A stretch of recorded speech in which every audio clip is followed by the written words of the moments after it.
ổn là thế chẳng lời ní nhom như vậy vẽ quan mũi khép khát pro muốn á bà chẳng vẽ quan khép khát pro bà chọn ní admin lụa chỉ một page individual á mà chỉ thêm thế thêm của miền này mình tay sư để của mình có đôi chuyện sư lụa này chẳng của nè cột cung dương về đọc đầu thêm mấy viên miền cà rà đồ từ đó cà nghe bằng ổn chẳng á bằng ổn rong trăm mà thêm phát đầu được gặp to license ao chẳng về khát cà nghe bằng ổn chẳng phải chỉ bón admin nhom lụa tại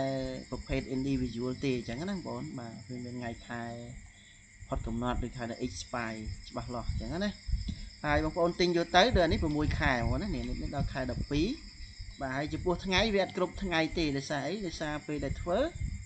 phơi hái dương đã lụa chẳng ô thò tha phơi phím về mẹ bông ôn tinh phím này bông ôn buôn phải ngay đọc ngay cài bàn bông ôn tinh chẳng đấy chẳng bị ai khoác khát ngày thì tuổi chẳng đấy và về mệnh pin ngày gì chẳng á ok hai nắng chỉ một page pro individual và hai bông phone vô tới bông phone ai đâu đi bán bông phone ai đâu hai thằng đâu email bàn chẳng á hay lập nghiệp này cả đố bông phone vô tới bông phone miền app kẹp khát lên tu sập đài chẳng á mà app kẹp khát lên tu sập đài nắng chẳng về là bông phone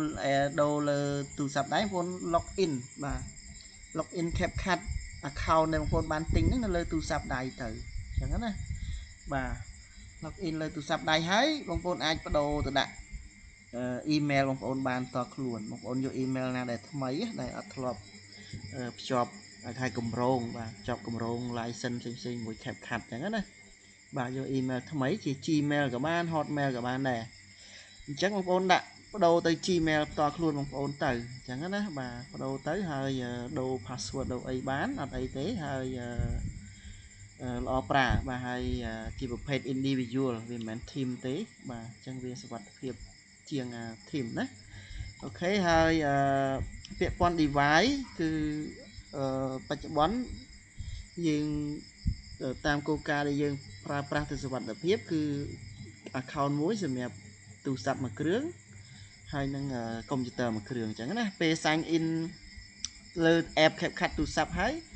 បងប្អូន download app CapCut តឡើងលើម៉ាស៊ីនកុំព្យូទ័រហើយបងប្អូនបើក app CapCut លើកុំព្យូទ័របងប្អូនយកកន្លែង scan QR អញ្ចឹងណាអញ្ចឹងបងប្អូន បើក app CapCut លើទូរស័ព្ទដៃហ្នឹង scan QR ទៅលើម៉ាស៊ីនកុំព្យូទ័របងប្អូនអញ្ចឹងវានឹង login account CapCut Pro ដែលបងប្អូនប្រើប្រាស់ហ្នឹងចូលទៅលើកុំព្យូទ័រហើយអញ្ចឹងណាបងប្អូនបាទអញ្ចឹងលើកុំព្យូទ័រអត់មាន login ជាមួយ email ឬក៏ password ទេបាទបងប្អូន scan ពីទូរស័ព្ទដៃទៅអញ្ចឹងណាហើយពេល login បងប្អូនយក login with email បាទពេល login ណា login with email មិនមែន Gmail ទេណាបាទ login with email បាទហើយដាក់ email ចូល password ទៅបាទហើយហើយចំពោះlink ដើម្បីយក code បាទពេលយើងដូរ email វាឲ្យយើងយក code ហើយ link យក code ខ្ញុំនឹងផ្ញើទៅឲ្យអញ្ចឹងណា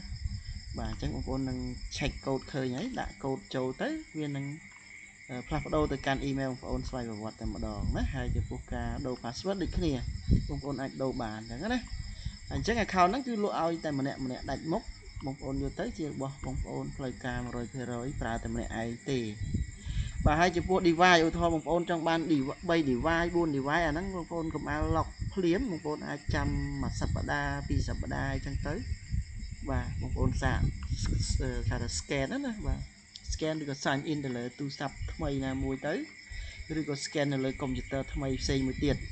បាទអញ្ចឹងជួនកាលបាន1 device ឬ2 device ទៀតអញ្ចឹងណាតែថ្មីបងប្អូនប្រើតែ2សិនទៅបាទទូរស័ព្ទមួយកុំព្យូទ័រមួយអញ្ចឹងណាហើយចំពោះ device បាន3 device 4 device 5 device អាហ្នឹងជាក់ស្ដែងទៅតាមប្រភេទ account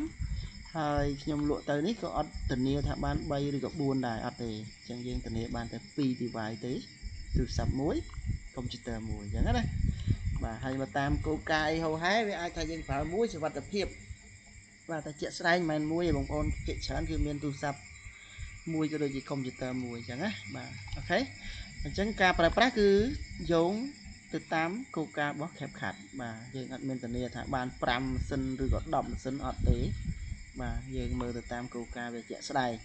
អញ្ចឹងអ្វីបងប្អូនទិញទៅគឺបាន account ពិតប្រាកដដូរដាក់ email បងប្អូនបានដូរ password បានចប់ប៉ុណ្ណឹងបាទរាល់អីផ្សេងអាហ្នឹងយើងតាមគោលការណ៍វាទៅអញ្ចឹងណាបាទអត់ យើងអត់ច្បាស់ដូចគ្នាដោយសារតែគោលការណ៍បេះដូងផ្សេងៗឬអាប់ដេតចឹងទៅណាបាទជាក់ស្ដែងហើយនៅក្នុងនេះមានការអីនេះបងប្អូនមើលមាន AI អីវាជាច្រើននៅហ្នឹងបាទបង្កើតអីចឹងទៅបាទ poster promotion អីនេះបាទជីវិធី tool វាណាបង្កើតរូបភាព poster អញ្ចឹងណាបងប្អូនអាចយកទៅ edit អីហូរហែបាននៅក្នុងនេះឃើញទេបាទនេះមាន tool ជាច្រើនបាទនេះមាន tool អីផ្សេងច្រើនអញ្ចឹងណាអានេះនៅលើ website វាអញ្ចឹងនៅលើ website ក៏បងប្អូនប្រើបាននៅលើ app ក៏ប្រើបានដូចគ្នាអញ្ចឹងណាបាទហើយនេះមានថ្ងៃខែច្បាស់លាស់ Pro បាទហើយតម្លៃវាបាទស្រុកខ្មែរអត់ដឹងថាតម្លៃប៉ុណ្ណឹងអត់ទេព្រោះនេះខ្ញុំចុចមកវាលោតប៉ុណ្ណឹងអញ្ចឹងណាបាទមួយខែប្រហែលនេះបងប្អូនមើលទៅអញ្ចឹងណាបាទមួយខែក៏ថ្លៃដែរហើយឬក៏មួយឆ្នាំក៏ថ្លៃដែរអញ្ចឹងណាអញ្ចឹងបងប្អូនទិញបានតម្លៃប៉ុណ្ណឹងយើងគិតថាសមរម្យហើយអញ្ចឹងណាអូខេអរគុណបងប្អូនអញ្ចឹងខ្ញុំមានប៉ុណ្ណឹងថ្ងៃនេះហើយបងប្អូនដឹងណាមិញណាបាទទិញទៅ log in មួយ app ខាត់ទូរស័ព្ទដៃបងប្អូនអាចដូរ password ឬក៏ email បាន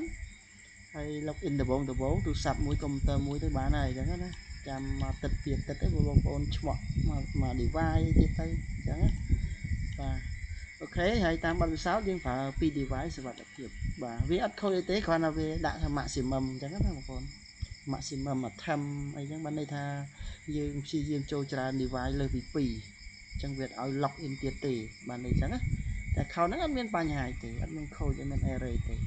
គ្រាន់តែវាអត់ឲ្យ sign in ឬក៏ log in ទៅលើ device ថ្មី